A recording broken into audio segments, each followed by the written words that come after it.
The Committee on Armed Services has convened this hearing to consider the pending nomination of Mr. Pete Hegseth to be Secretary of Defense. At this point, in light of the continued suffering and death in and around Los Angeles, California, I'm going to ask my colleagues and those in the audience to observe a moment of silence.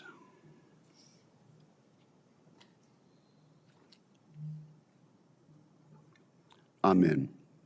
Thank you.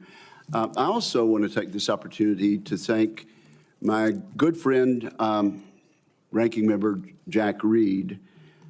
This is my first opportunity to chair this committee in this Congress. I want to thank Senator Reed. Under his chairmanship, he proved time after time that he cares deeply about national security and about the United States of America, and particularly the men and women who wear the uniform and stand watch both here and around the world to protect the United States. Senator Reed, I want to thank you for the many courtesies that you have extended to me in the past, and I look forward to working with you again in a bipartisan fashion this Congress. It's also appropriate to recognize and welcome 3 senators attending their very first Senate Armed Service Committee hearing as members. Senator Banks of Indiana, Senator Sheehy of Montana, and Senator Slotkin of Michigan. We are excited to have you as committee colleagues and look forward to many important contributions from each of you.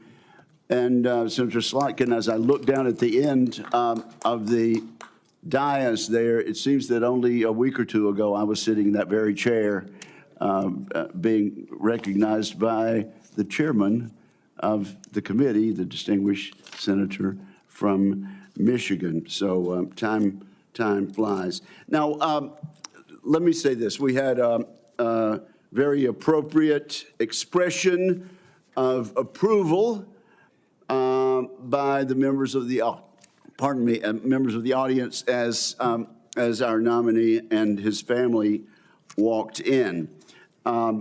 The distinguished ranking member and I sincerely hope that that is the last signal of approval or disapproval in today's hearing.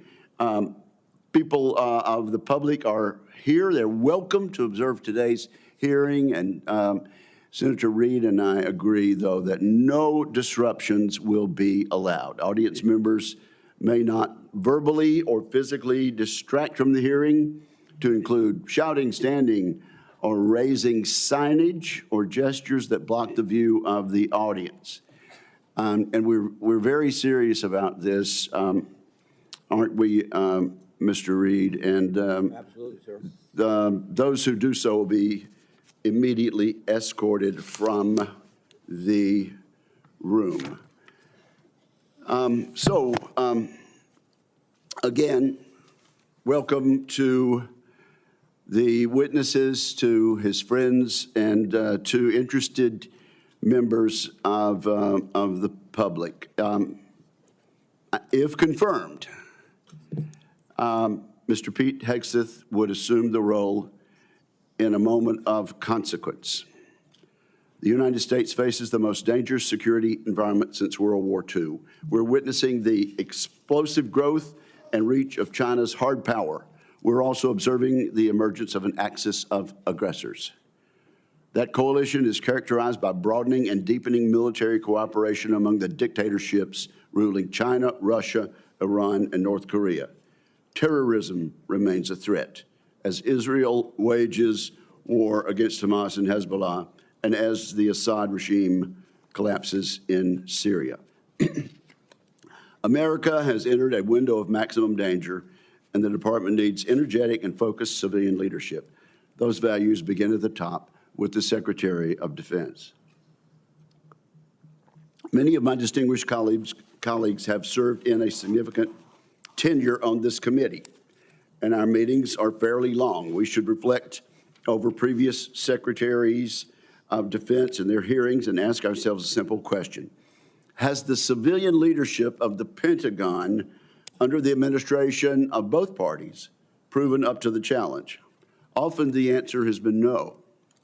The civilian leadership has not built the Department of Defense to meet the moment. And this is our moment to correct that. A few examples illustrate how leaders in the past have fallen short. Most of the department's signature programs run years behind schedule and billions of dollars over cost. Vital initiatives have suffered, such as the F-35, the new Sentinel ICBM, and the Navy's shipbuilding program, including the Constellation-class frigate. The Department of Defense desperately needs civilian leaders who listen to the advice of combatant commanders, many of whom would benefit from innovative systems. Yet a risk-averse DoD culture has kept too many promising technologies on the wrong side of the so-called valley of death. That tenuous period between experimental prototypes and production contracts. Defense companies backed by venture capital receive less than 1% of defense contracts. As we all know, the Pentagon still cannot even pass an audit.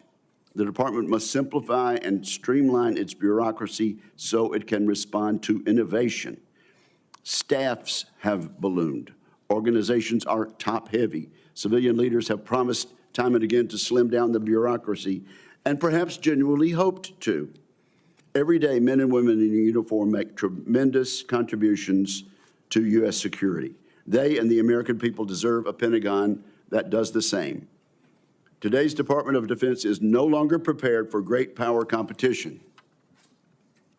It is not a national defense institution ready to achieve and sustain technological supremacy across the range of operations. Admittedly, this nomination is unconventional. The nominee is unconventional, just like that New York developer who rode down the escalator in 2015 to announce his candidacy for president. That may be what makes Mr. Hegseth an excellent choice to improve this unacceptable status quo that I just described. He is a decorated post-9/11 combat veteran. He will inject a new warrior ethos into the Pentagon, a spirit that can cascade from the top down. Mr. Hegseth will bring energy and fresh ideas to shake up the bureaucracy. He will focus relentlessly on the warfighter and the military's core missions, deterring wars and winning the ones we must fight. He will bring a swift end to corrosive distractions such as DEI.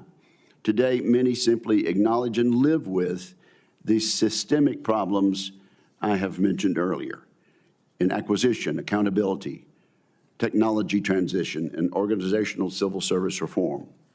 Mr. Hegseth will actually move to fix these issues decisively.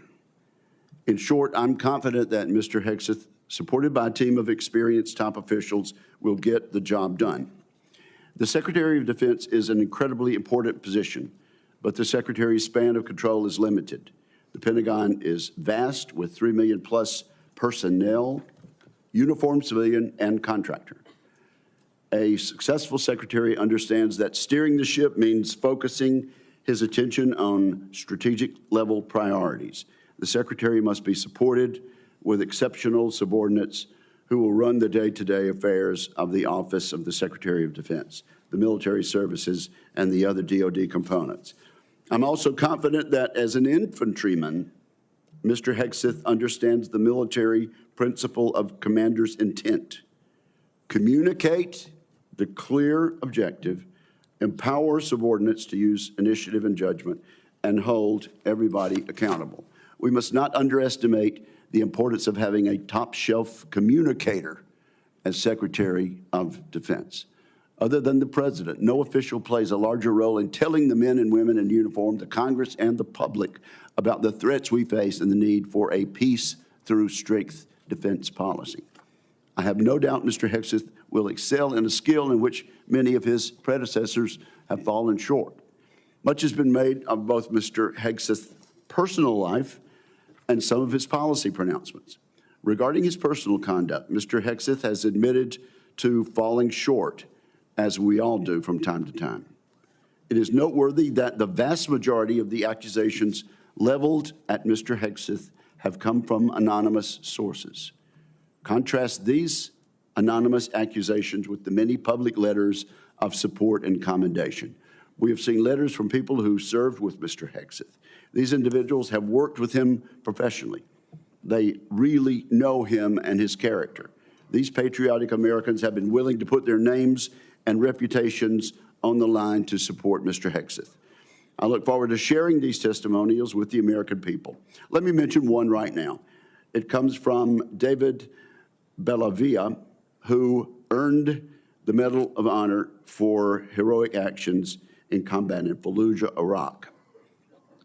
David Bellavia writes the following: Pete is fearless, unflappable, and confronts conflicts head-on. He's a leader to the core. When Pete is confirmed as the next Secretary of Defense of the United States of America, this country will finally know the privilege of having a true ambassador able to speak on behalf of this generation and its two-decade global war on terror. Washington doesn't build men like Pete. Combat builds men like Pete. As I said, there are more letters expressing the same endorsement. Today, we'll hear from the nominee directly. I want to thank Mr. Hegseth as well as his loved ones for being here today. I look forward to discussing his nomination. I look forward to hearing from Mr. Hegseth about the ways he hopes to rebuild the American strength that secures the peace. And so now I turn to my friend and colleague, Ranking Member Reed, for his opening remarks.